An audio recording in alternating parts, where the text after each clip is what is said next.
Hi, welcome to my channel. My name is Aswabiat Robert Covenant.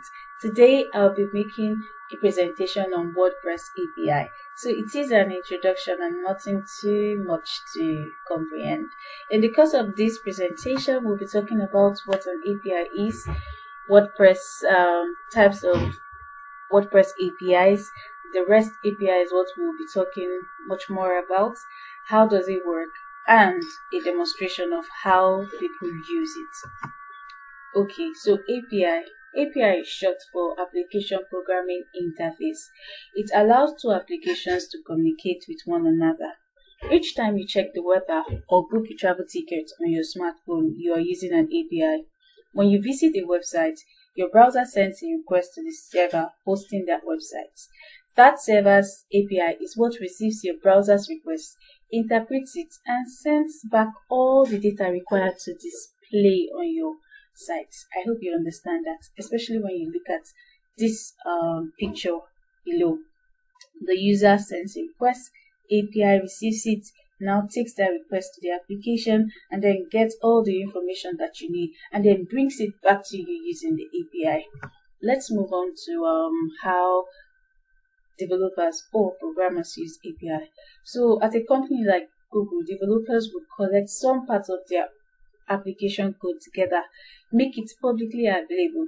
That way, other developers, small developers like I am aspiring to be, can use the API as a tool to help their own sites connect to Google and take advantage of its features. For instance, you could use the Google Map API, to place a fully functional map on your site. This saves you from having to code up a map and collect all the data yourself.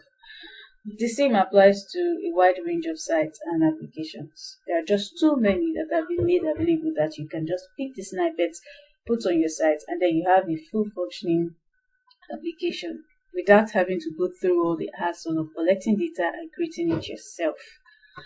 WordPress. Now, what is WordPress? It is an open source content management system written in PHP that uses a MySQL database. A content management system is basically a tool that makes it easy to manage important aspects of your website, like content, without programming skills.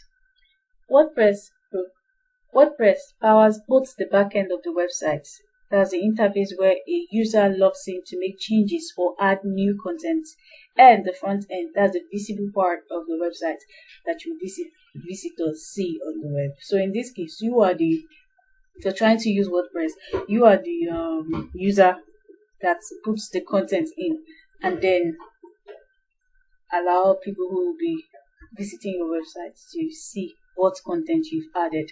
So what can you create using WordPress? You can create business websites, e-commerce stores, blogs, portfolio, resumes, forums, social networks, membership sites. So I know every individual today needs a portfolio or a resume. So you can learn how to use WordPress and then create your portfolio or customize an already existing one to your taste. Now all of these are going to be possible using all the APIs that WordPress has to offer. Now there are so many APIs. The dashboard widget API, database API, HTTP API, REST API, file header, file system, metadata, option, widget, XML, RPC, WordPress API, plugin API, quick tag API, rewrite API. There are just too many APIs. Shortcuts, theme modification, theme customization, and transient API. All of these exist, but we cannot talk about all of them. We shall be talking about REST API. So REST is short for Representational State Transfer. It is a software architecture style that determines how web services communicate with each other through hypertext transfer protocol. It provides an interface for applications to interact with your WordPress site by sending and receiving data as JSON objects. It is the foundation of the WordPress block editor and can enable your team plugin or custom application to present new powerful interface for managing and building site content. So you can use this REST API to receive or send information via web browsers.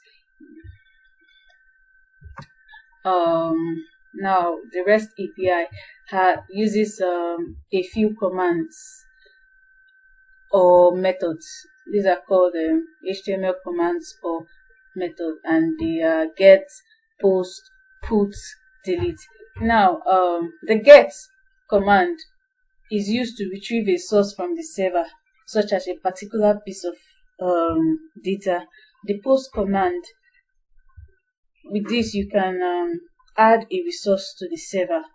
You can use the put command to edit or update a resource that already exists on the server, while the delete command is used to remove a resource from the server. So the illustration here shows that you can actually use any device on the client side, which can be Android, iPhone, browser, web, whatever it is you use. But know that the information that you'll be getting or sending would be in the JSON XML format. So you can use just these four. Is it four? 1, 2, 3, 4, 5. You can use just these 5 commands or methods to do quite a lot of things using your REST API. That is the delete, put, get, post, and so.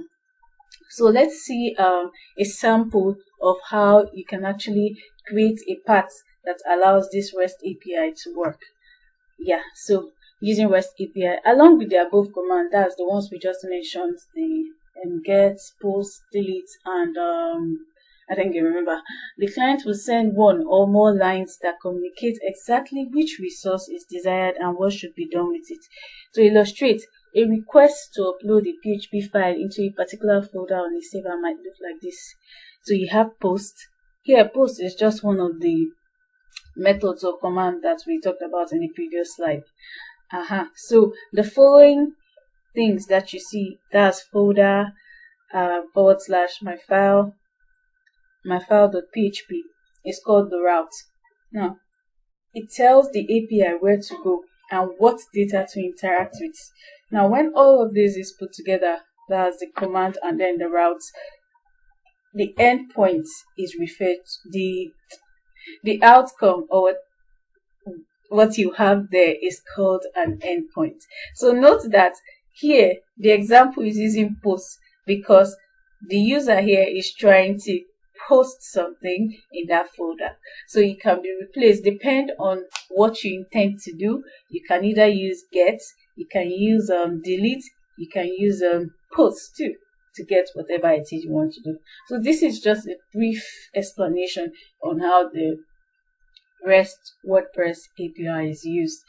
Further presentations will be made to give a clearer understanding of how we can further use the WordPress REST API or even other aspects of WordPress.